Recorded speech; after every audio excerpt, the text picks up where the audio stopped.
Hello everybody, I am Baltmatrix, and today we are taking a look at Transformers Legacy Evolution Dinobot Swoop Core Class. Box is the same as every Core Class figure, but I do want to show off the artwork. It's simply stunning. I love all of the artwork that the artists are doing for these figures in this line. I'm really hoping Hasbro releases some kind of art book or something, because I'm gonna buy the heck out of that if they do. Out of the box, Swoop looks fantastic. I love the way that this thing looks. The bright silver on the entirety of the legs, and then the gold for the chest, and the weapons being black, and that head sculpt. Oh, that head. It's so good. I love it. And the crest. Everything just works well.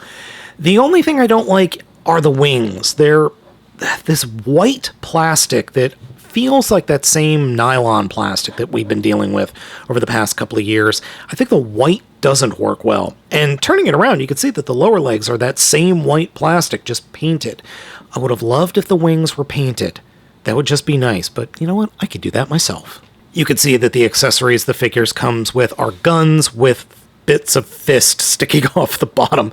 I'm sorry, I love that. I love the fact that the guns have giant fists with holes sticking off the bottom.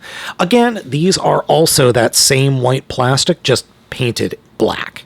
And here is Swoop with all the other dinos. The coloring works well, except for the blue on his chest, which I prefer the blue Swoop, not the red one, and the white wings. The white wings, man, if they were silver, the coloring would work so much better with the rest of the group.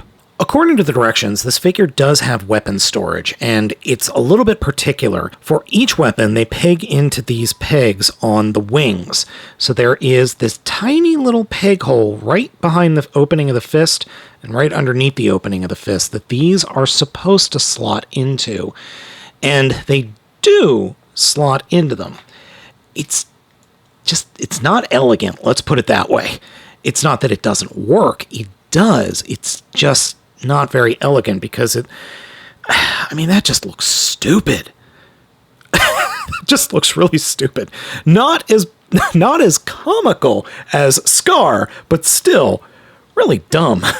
Transformation time. All right, let's go ahead and get into it. First off, take the arms and peg them into the armpits, these little pegs coming off the sides there, and then the upper arms will peg into this little gap that is in the hips. Getting these all lined up, not too difficult, but getting them pegged in, surprisingly more difficult than you might think. Take the wings, if you've got them folded back, fold them down, and flip them out like so. Next, come to the head. Take the head, straighten it out, and push it all the way back, like that. Grab the front of the chest and flip it up over the head, like so.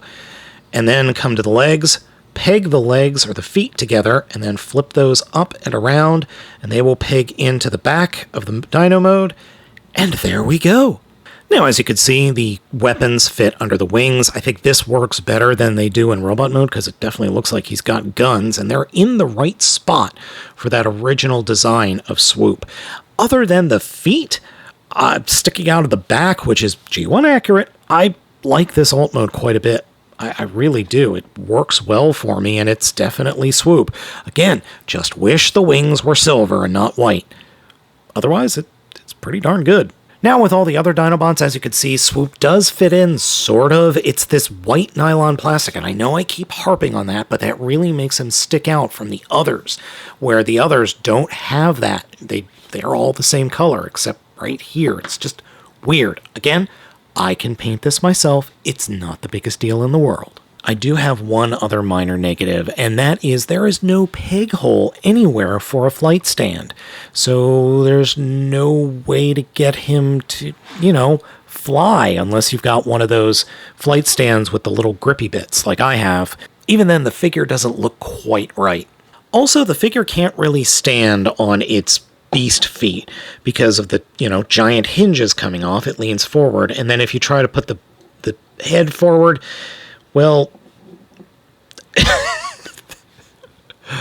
that just doesn't work. So here is Volcanicus so far, and here's a Swoop. Let's get them combined. First bit of the transformation is pull the weapons off and then combine them together to form a big fat fist.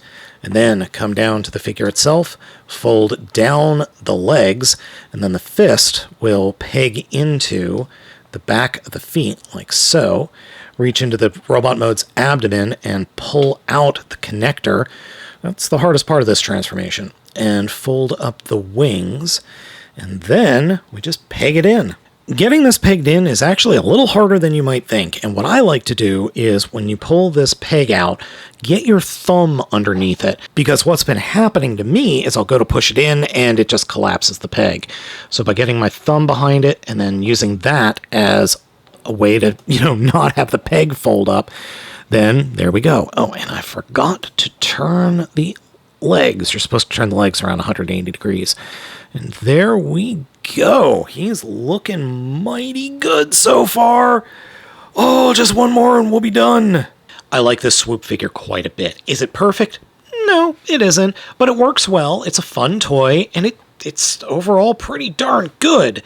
So folks, let me know what you think of Swoop down in the comments. We've only got one more Dinobot to go. Just one more. Hopefully that snarl is out soon. Anyway, I have been Baltmatrix. As I said, let me know what you think of this figure down in the comments. What do you think of the Core Class Dinobots as a whole? Let me know. Thanks for watching, and I will catch you all next time.